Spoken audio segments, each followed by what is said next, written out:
The Devil Wears a Suit and Tie, a blackout blitz that turns the pursuits and paranoia up to 11 in The Last Frontier Season 1 Episode 6 Trailer Review Article Title, an analysis of the Final Frontier S1E6 trailer, Fairbanks blacked out, air suspects, and evidence wars that could put an end to the fugitive hunt.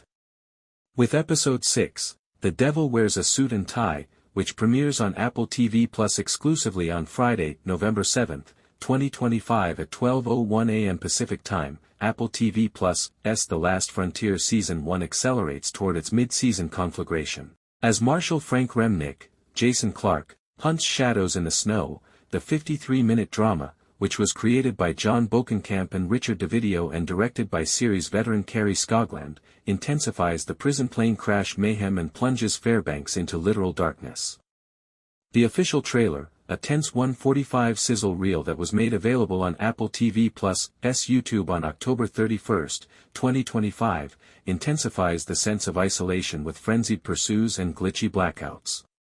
It receives a cold 8.9 out of 10 for its subtle character flaws and visceral anxiety. Without giving away the devilish turns, it deftly teases Romero's sabotage narrative, making the Alaskan wilderness feel like a pressure cooker on permafrost, but it's not reimagining the neo-Western wheel, think Sons of Anarchy in the Arctic. Below is an episode synopsis followed by a breakdown of the trailer. Trailer analysis, important details and hints, spoiler light. The trailer begins with a classic Last Frontier wide shot, showing the aurora-lit skyline of Fairbanks flickering to black and the menacing buzzing of electricity lines before the snap, total outage, occurs. Score, Bear McCreary's deep, throbbing synth drone intensifies like a crackling ice, highlighting Frank's gruff voiceover, "In the dark, trust is the first casualty." Fast forwards to mayhem, cars halting in snowdrifts, streetlights dimming, and the eyes of fugitives glinting in flashlight beams.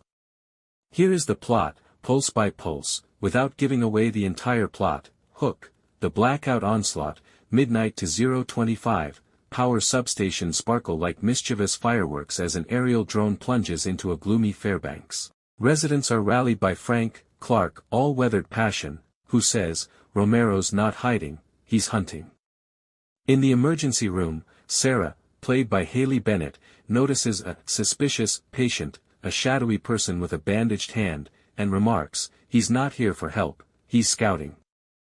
Tease, a brief snippet of Episode 5's HARP conspiracy film that suggests planned sabotage. The paranoia is increased by the chilly blue grating, which makes every shadow a suspicion. 0:25 to 0:55, fast-paced montage, action core, evidence chase. During a high-speed snowmobile chase in the midst of blizzard conditions, Sydney, Simone Kessell, is battling a goon for a key piece of evidence, a bloodied flight recorder.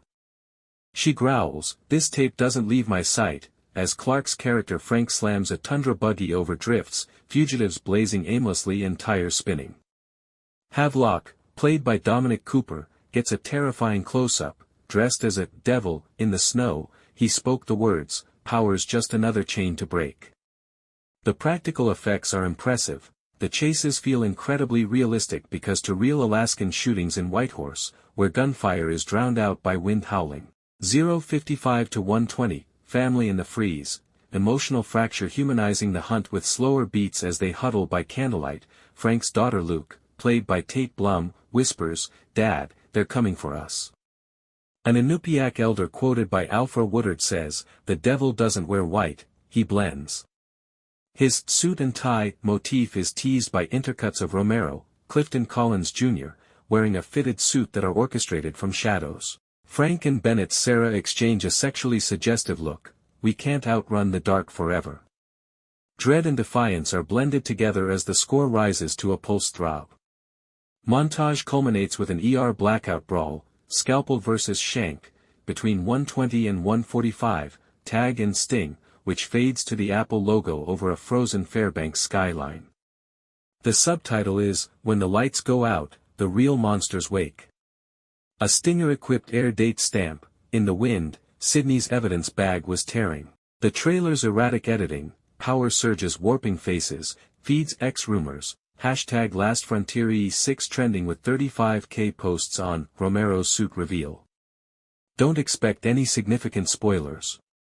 What works? Mastery of tease and Arctic tension with 80% suspenseful action and 20% heart-stopping stakes. This trailer is Last Frontier promo gold. Skogland's kinetic cuts, handheld cams in the blizzard, evoke the Revenant's gritty, fast-paced style. While Kessell's Sydney gets some fierce shine, that snowmobile flip, Clarke's Frank serves as the center of the chaos, his exhausted hunt turning into a haunting guardian mode. A notable aspect of McCreary's score is the use of synths to simulate howling winds, which emphasize Alaska's isolation as the real antagonist. Romero's hand isn't overplayed, and the excitement is subdued, mirroring the series' 82% RT fresh rating for Wilderness Thrills. The rap's early coverage hails it as a blackout barnburner, complementing the ER preview for skillfully fusing conspiracy creep with procedural pulse. What doesn't a bit too comforting, it's punchy but predictable at 145, the devil in a suit motif risks camp without Collins Jr.'s gravity, and blackout clichés feel like they belong in Yellowstone. The emotional core may be undersold to casuals because family beats, Luke's terror, sound faint in the midst of the show. The trailer's sheen hide some outback rawness, and there are no major guest announcements, rumors of a Sons alum. In conclusion, this Blackout is a blizzard of buzz.